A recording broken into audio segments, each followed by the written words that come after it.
ठीक है। तो जैसा हमने ऑलरेडी डिस्कस किया था कि क्या क्या पार्ट्स होते हैं, तो थ्री फेजेस होते हैं इसके अंदर। फर्स्ट फेज जो होता है अपने पास, that is pre fertilisation phase. ठीक है। प्री फर्टिलाइजेशन फेज में क्या क्या इवेंट्स होंगे, दे आर लिस्टेड बिलो। देखो क्या क्या लिखा हुआ है। तो फर्स्ट फेज जो होता है, हम लोग को स्टडी करना पड़ेगा कि स्ट्रक्चर ऑफ स्टेमन क्या होता है। जैसे अभी अभी आपने देखा कि स्टेमन के अंदर एंथर होता है, फिलामेंट होता है, कनेक्टिव होता है। ठीक है। तो इनके स्ट्रक्चर को स्टडी करना है कि और भी क्या क्या इसके अंदर पार्ट्स होते हैं। एंथर के अंदर क्या पार्ट होता है, फिलामेंट में क्या होता है, ठीक है, कैसे इसका अरेंजमेंट होता है। ठीक है। एंथर का जो स्ट्रक्चर है उसके अंदर क्या क्या उसके कैरेक्टरिस्टिक्स हैं। फिलामेंट जो है उसका लेंथ कैसा होता है, क्या वो वेरिएबल होता है या फिर कांस्टेंट रहता है। अलग अलग फ्लावर्स में इसका लेंथ कैसा होता है, सेम होता है या डिफरेंट होता है, ये सब। ठीक है। ऐसा। सिमिलरली ऐसे ही हमको स्टडी करना होगा फीमेल पार्ट के बारे में। जैसे कार्पेल के बारे में स्टडी करना पड़ेगा, पिस्टल के बारे में स्टडी करना पड़ेगा। ठीक है। तो कार्पेल के अंदर क्या क्या पार्ट्स होते हैं, ठीक, वो सबसे कि ओवरी के बारे में पढ़ना होगा आपको। ओके। सिमिलरली स्टिग्मा में क्या केमिकल रिएक्शन होता है, स्टाइल क्या होता है, वगैरह वगैरह। ठीक है।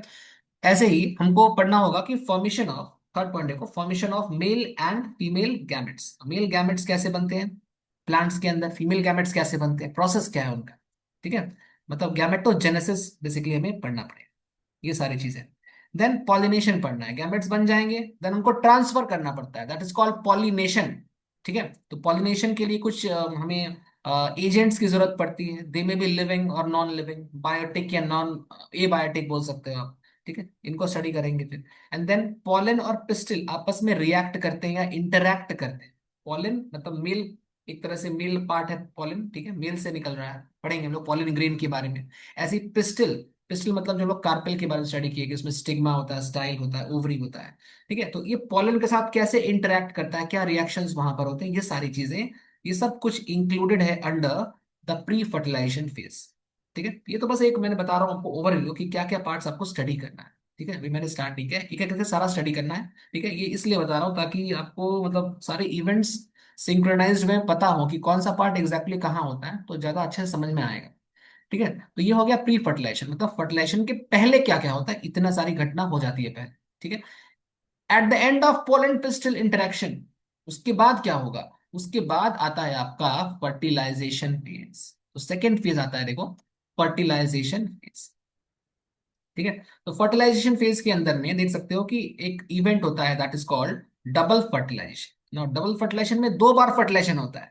एग्जैक्टली वो क्या होगा तो जब हम लोग पढ़ेंगे तो समझ में आएगा, बट उसके अंदर दो प्रोसेसेस होते हैं। अभी बस आप नाम सुन लो ताकि आप बाद में कनेक्ट कर पाओ।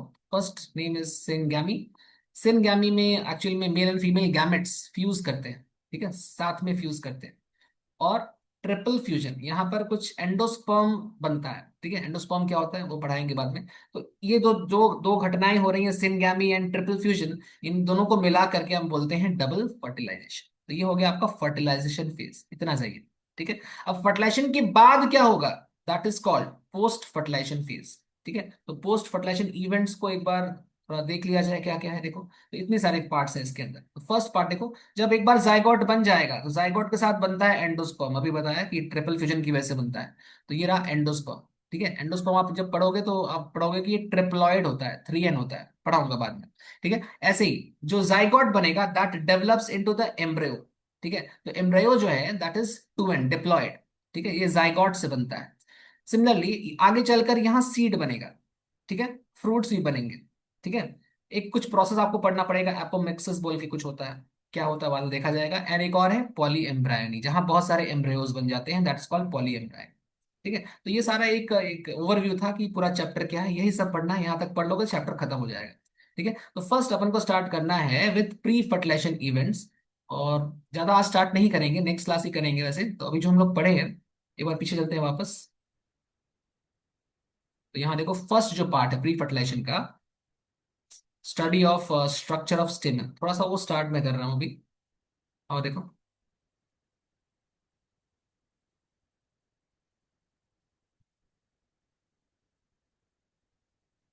देखो तो जैसा हमने ऑलरेडी पढ़ा है कि हार्मोनल चेंजेस होते हैं कुछ, राइट।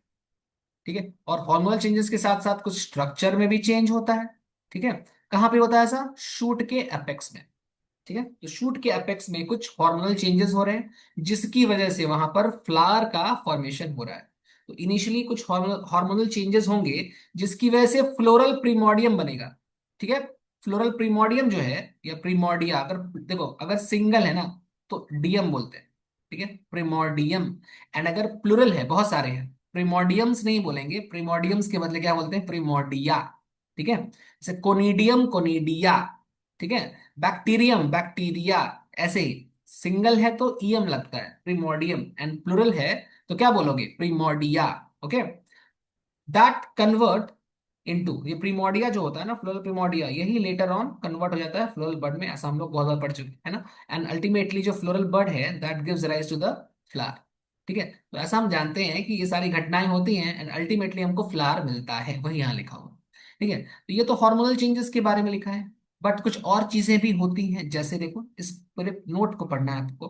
पढ़िए, देखिए क्या लिखा है। सम इन्वायरमेंटल सिग्नल्स, जैसे एक देखो, एक टॉपिक था पहले, वो अब सिलेबस से हट गया है, तो एक चैप्टर था आपके पास क्लास 11th के पोर्शन में, प्लांट ग्रोथ।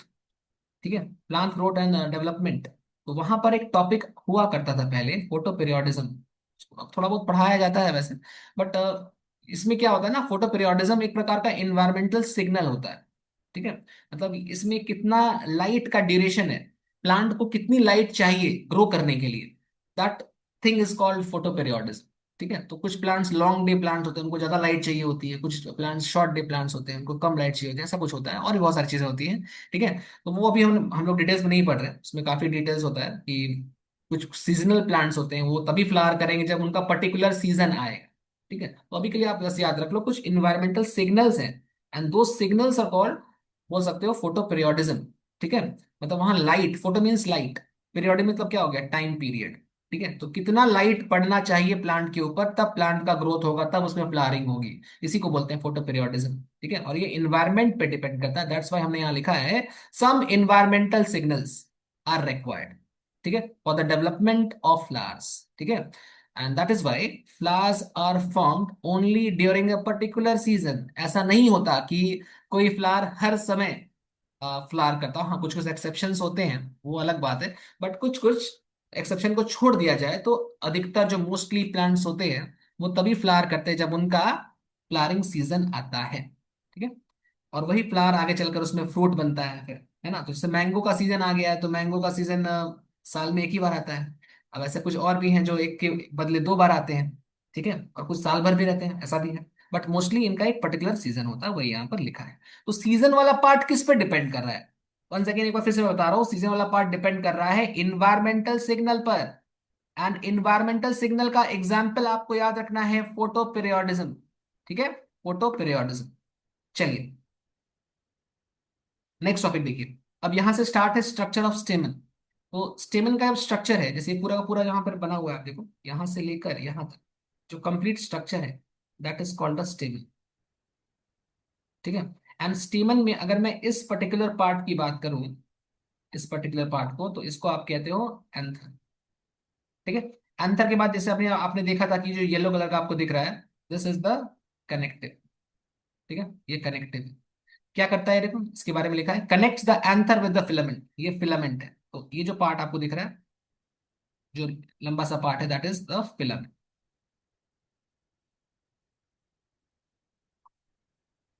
तो इसको आप बोल दोगे कि ये वाला जो पार्ट है ये फिलामेंट है। ठीक है, नाउ व्हाट इज फिलामेंट, तो filament is a long slender, slender क्या होता है, पतला सा लंबा सा। ठीक है, तो पतला सा और लंबा सा एक पार्ट है फिलामेंट। और इसके दो एंड्स होते हैं, दो किनारे होते हैं, जैसे ये पेन है, तो पेन का दो एंड है, दो किनारे हैं, एक ऊपर का टिप और एक नीचे का टिप, ऐसे बोल सकते हैं, एक यहाँ पर है और एक यहाँ पर है, दो किनारे, है ना। तो ये दो किनारे पेन के पास है, वैसे ही फिलामेंट के भी दो किनारे हैं, एक ऊपर का पार्ट है और एक नीचे का पार्ट।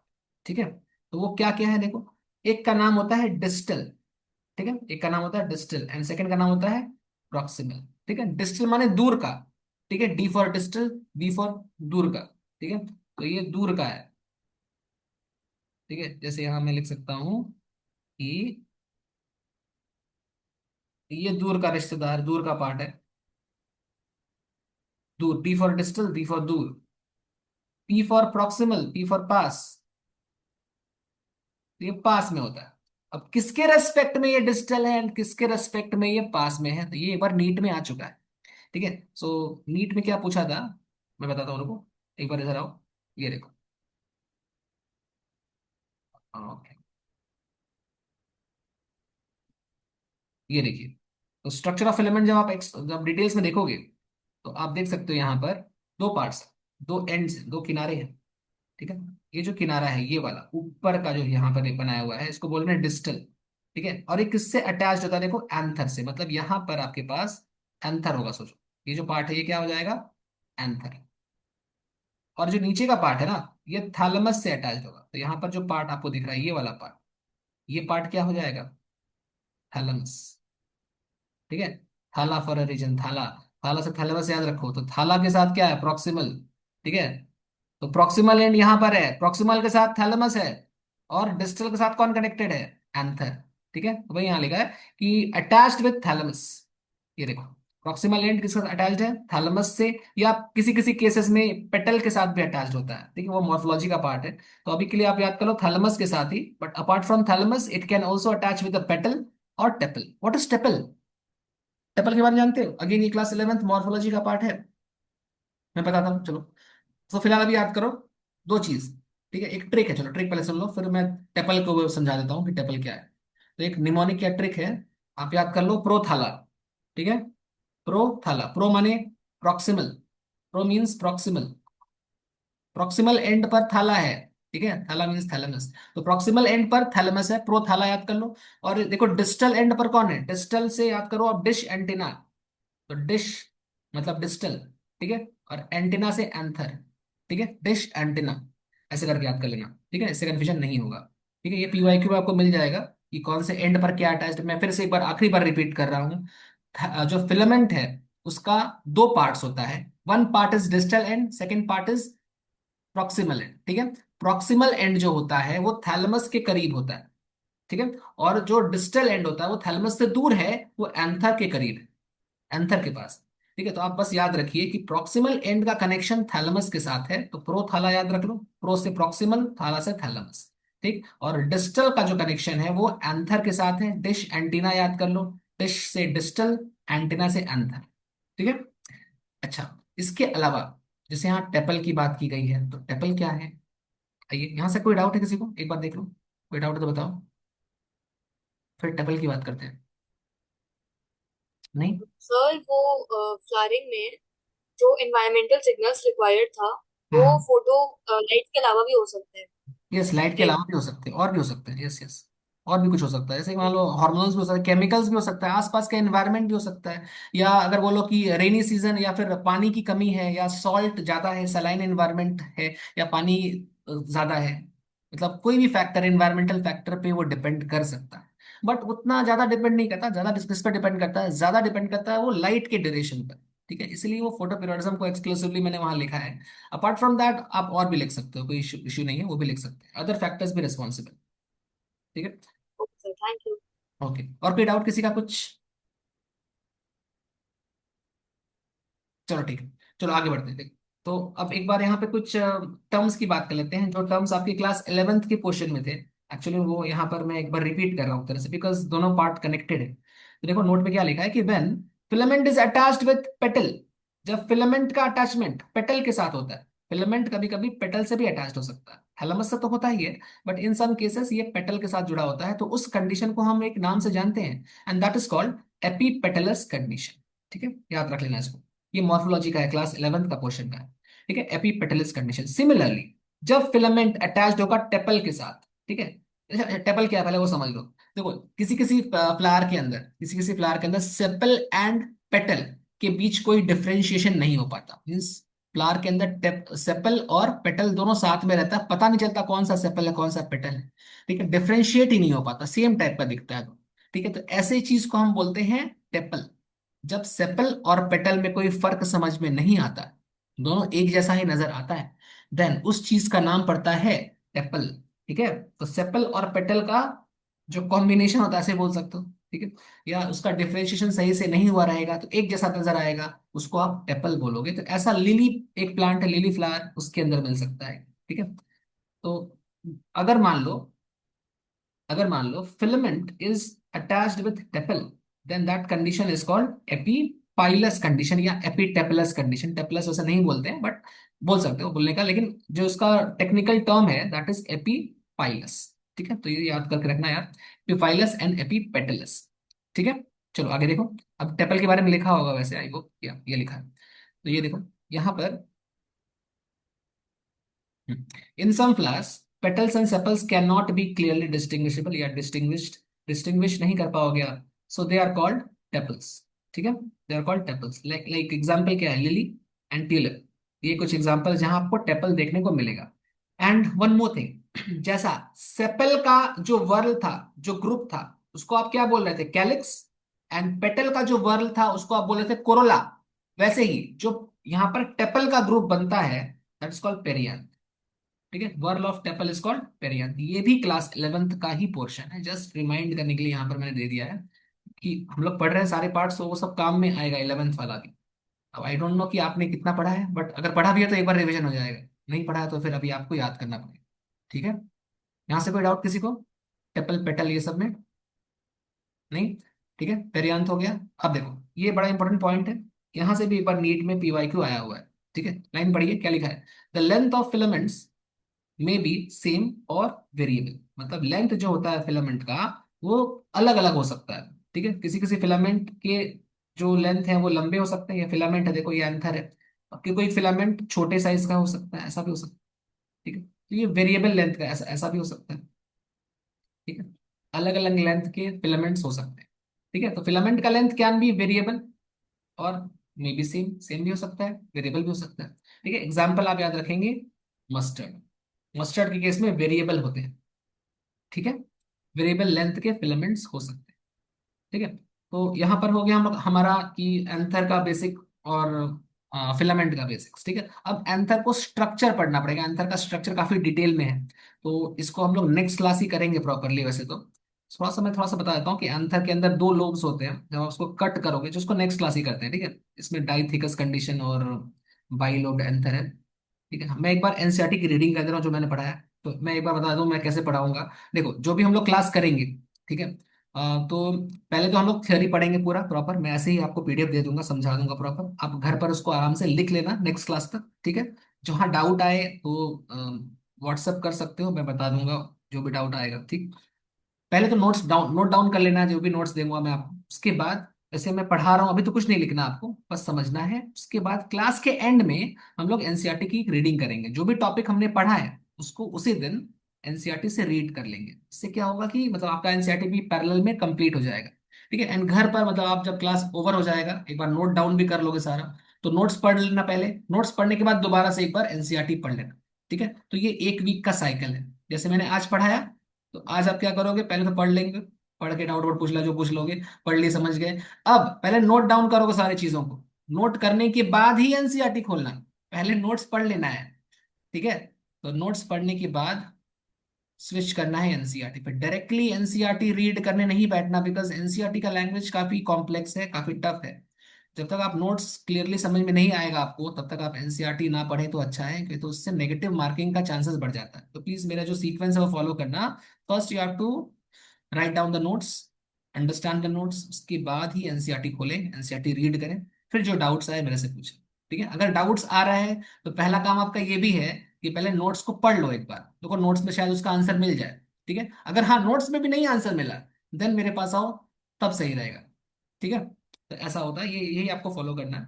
चलो एक बार एनसीईआरटी पढ़ लेते हैं फटाफट। पहले तो यहाँ पर कहानी लिखी हुई है शुरुआत में, जैसे देखो कहानी पढ़ते हैं क्या क्या लिखा है। Are we not lucky that the plants reproduce sexually, हम लोग लकी नहीं है कि प्लांट्स सेक्सुअली रिप्रोड्यूस करते हैं। वो कैसे, देखो, the myriads of flowers that we enjoy gazing at, the scents and the perfumes that we swoon over, मतलब जो फ्लावर्स के बारे में उसका बखान किया जा रहा है कि फ्लावर्स जो बहुत अच्छे हैं, जिनको हम देखते हैं और हमें अच्छा लगता है देखकर, उनकी जो सुगंध है वो भी बहुत अच्छी होती है। ठीक है, उनसे परफ्यूम्स बनते हैं।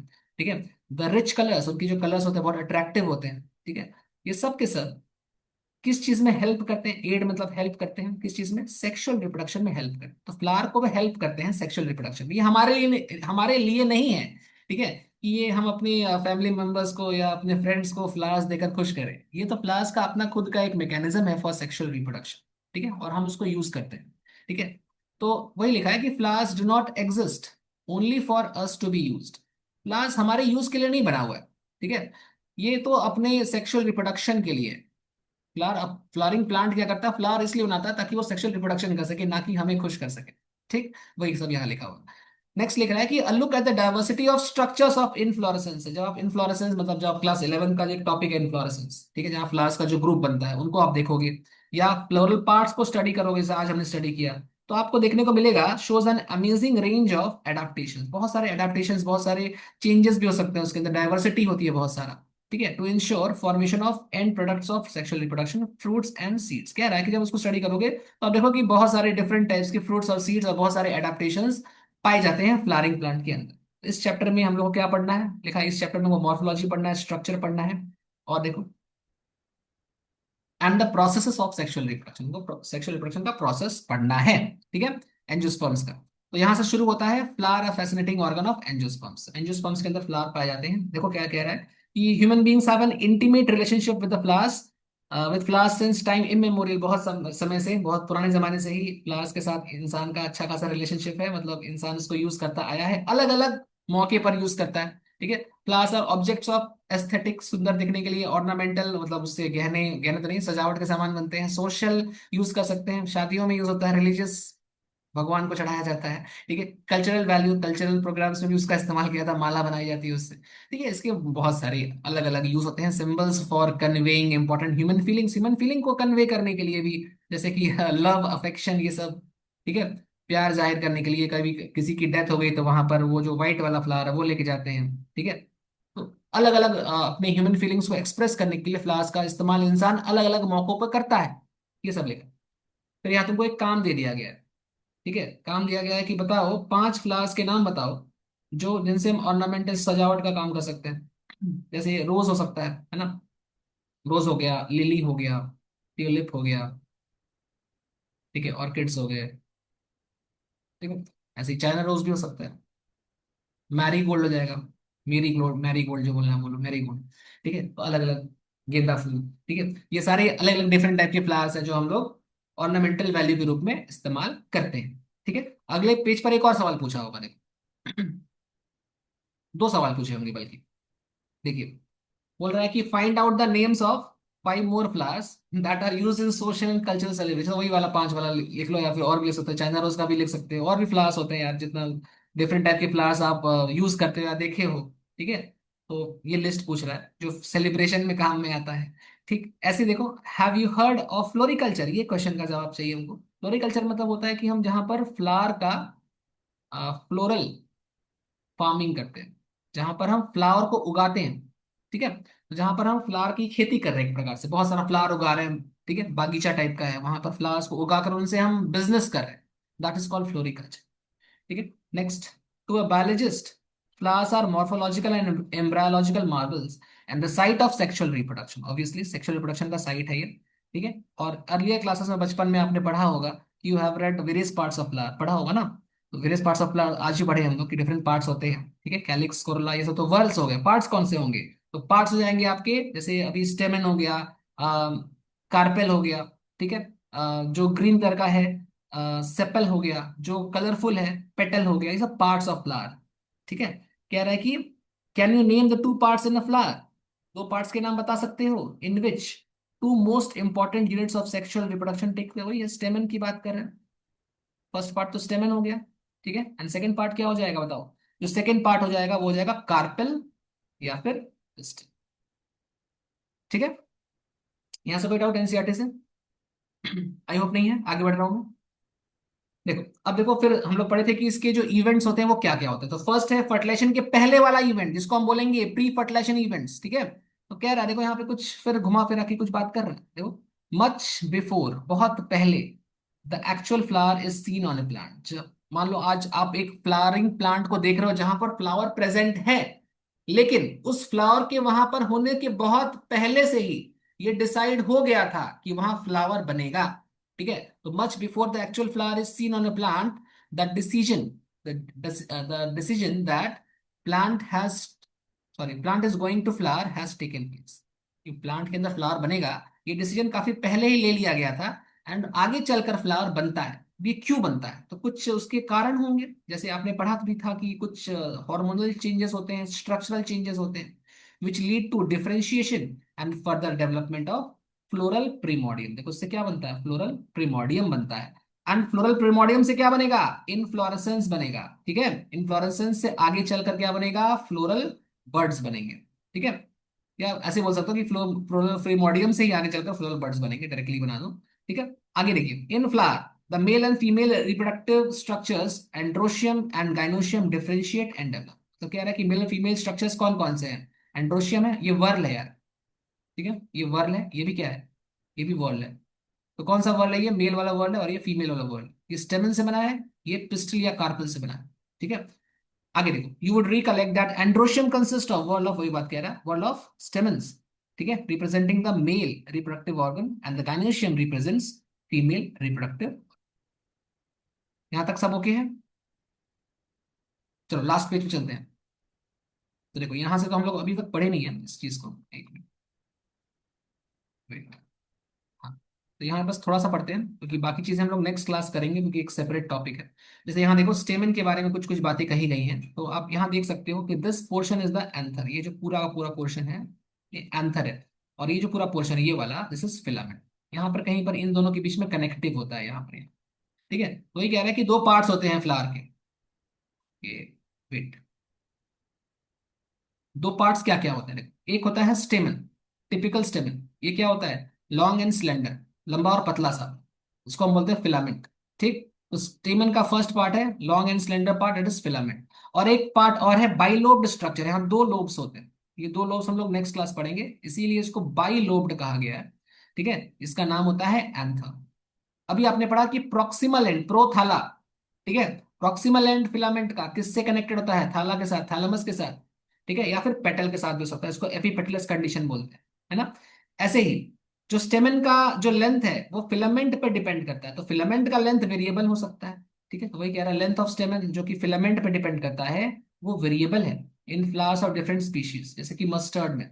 ठीक है, now if you were to collect a stamen each from 10 flowers, बोल रहा है कि चलो एक और काम करो, 10 अलग अलग फ्लावर का स्टेमन्स कलेक्ट करो और चेक करो उसका फिलामेंट का लेंथ क्या है, उसको अरेंज करो स्लाइड के ऊपर और चेक करोगे कि सबके अंदर बहुत सारा वेरिएशन है साइज के अंदर। किसी का फिलामेंट लंबा साइज का है, किसी का छोटे साइज का है, ये सब है। ठीक है, वही हम कह रहा है कि जब आप इसको चेक करते हो तो अलग अलग रेंज आता है, शेप में भी आता है और अटैचमेंट भी अलग अलग टाइप्स के होते हैं। ओके, उसके बाद हमने यहाँ तक अभी नहीं पढ़ा है, जैसे ये टिपिकल एंजियोस्पर्म का जो टॉपिक है, बाइलोब क्या होता है, डाइथेकस कंडीशन क्या होता है, इसको हम लोग नेक्स्ट क्लास में डिस्कस करेंगे। ठीक है, ये सारी चीजें इंपॉर्टेंट है, समझने वाली हैं। तो आई होप यहाँ तक सब कुछ क्लियर है। कोई डाउट है किसी को, कुछ पूछना कोई चाहता है, कोई डाउट है किसी को।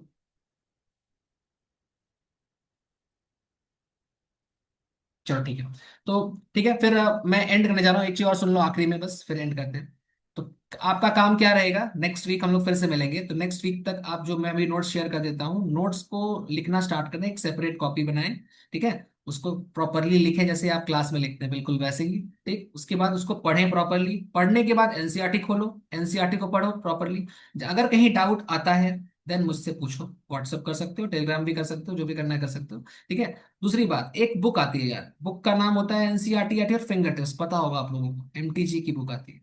ठीक है, एमटीजी की NCERT at your finger tips. तो अभी के लिए वही सबसे अच्छी बुक है। ठीक है, फिंगर टिप्स। तो उसमें 11th के भी टॉपिक्स है, 12th के भी हैं। प्लीज अगर आपके पास नहीं है तो उसे खरीदें और वहां से क्वेश्चन लगाना शुरू करें। अगर कोई और बुक है तो वहां से भी एमसीक्यू लगा सकते हैं, टॉपिक वाइज एमसीक्यू लगाना, लेकिन कभी भी एमसीक्यू बिना एनसीईआरटी एंड नोट्स पढ़े हुए नहीं लगाना। First you have to read the notes, then NCERT, then MCQ. ये सीक्वेंस फॉलो करना। ठीक है, चलो और कुछ पूछना है किसी को, नहीं ना, एंड करो। चलो मैं एंड करता हूँ, मिलते हैं नेक्स्ट क्लास। ज्वाइन करने के लिए thank you, bye bye, good night.